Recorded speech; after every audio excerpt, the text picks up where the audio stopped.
Hi, my name's Sumner Healey, and in this video, I'm going to share my secret to happiness. Now, I'm not some guru and I do not have all the answers, and frankly, you probably shouldn't take any of the advice that I give here today.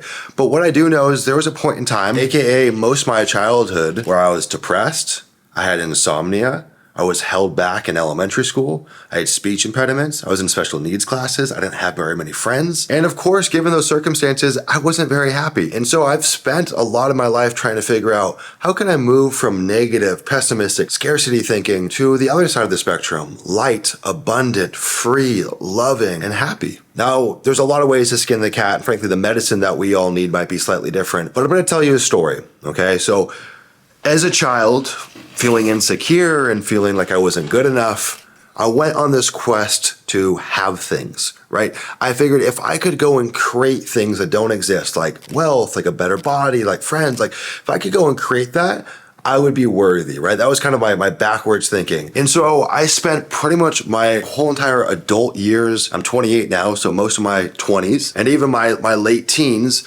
on this quest of trying to prove the world wrong. I said, look at me, I'm gonna be successful, right? Didn't grow up with much coin in my pocket. Had all these things working against me. Now look, I grew up in America, I grew up still with a high level of privilege. I never wanna get that confused. And of course, my view was highly subjective. I could only compare it to my experience as a child. Looking back, I see all the privilege I've had. That's more of an objective view, but as a child, you can't see that shit, right? And so the only thing that mattered at the time was how I felt, which I felt not good. I had a tough relationship with my dad, had a lot of step parents in my life. Like, I just didn't feel great. And so I said, you know what? I'm gonna become something. So the first order of business for me was let me change my body. Okay. So at 17 years old, I was about 115, 117 pounds. I was a junior in high school. I think I was the skinniest kid in high school, and that's no bullshit. In a year, I went up to 160, 165 pounds. I made myself sick daily. Olive oil in my smoothies, butter in my smoothies, bowls of pasta that are like coming out of a fucking boiling pot, like just massive. I would go to restaurants and order 2 entrees and a dessert. I was making myself sick literally every day in the name of progress. Now, I'm not suggesting that for everyone. The irony is, though, that was the only time I had seen that I was capable of creating change in my life. That was the first piece of evidence that told me, holy shit, I've never had results like this anywhere. Like, I was like a C, D+ student. I was deficient in just about every area. And so being able to change my body like that was like a nuclear warhead of optimism dropped on me. And I was like, bam, holy shit, I am capable. So anyways, you get to thinking, right? You start saying, well, what other areas could I change? So the natural kind of order of business is jump to self-development. So trying to improve myself personally. The next order of business is jumping to wealth. And that was the one that I really spent a lot of time on. You know, I didn't grow up with much coin in my pocket, like I said, and I went to high school in Carmel, California, which is, if anyone knows, super affluent area, right? And so all my friends were pulling up in C63 AMGs, Range Rovers, BMWs, like people were balling out of control there, right? So that created even more separation where I felt like, holy shit, I can feel how much money they have and how much I don't. And so I said, I'm gonna prove them wrong. And it was even beyond just my peers, it was about my family, right? On my mom's side, I wanted to be a provider and take care of her. On my dad's side, I wanted to prove him wrong. And this is just the honest truth. And so I busted my ass to learn how to make money, right? At 17, I started a small trading fund, if you will, with one person's money. We were day trading, didn't really know what the heck I was doing. Did that for about 1.5 years, sustained myself in college with that. It was really hard. It was very emotional. Luckily, we walked away with some coin in our pocket, but I said, fuck, I'm never doing that again. It ate my soul alive. But I just saw guys making money on Wall Street. That's just kind of the association you have. So I said, well, that's how I'm going to do it, right?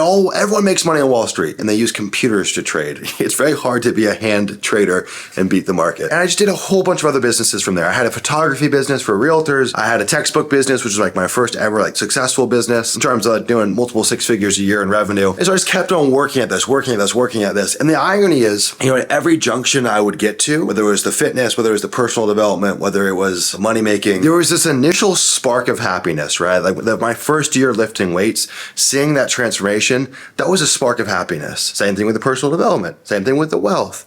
These were all sparks of, the initial window was this real spark of joy and excitement and this feeling of being capable. But there's a real fucking dark side that comes to that. And this has just been my experience. The dark side is once you start going down that personal development rabbit hole, you start wanting to control every aspect of your life, micromanaging every facet of who you are as a person, putting ungodly amounts of stress and pressure on yourself. for things that are frankly irrelevant. Whether you make $2 million this year or $1 million this year doesn't change who you are. It doesn't change the light within you. Yet when you're in that way of thinking, it feels like your world is ending.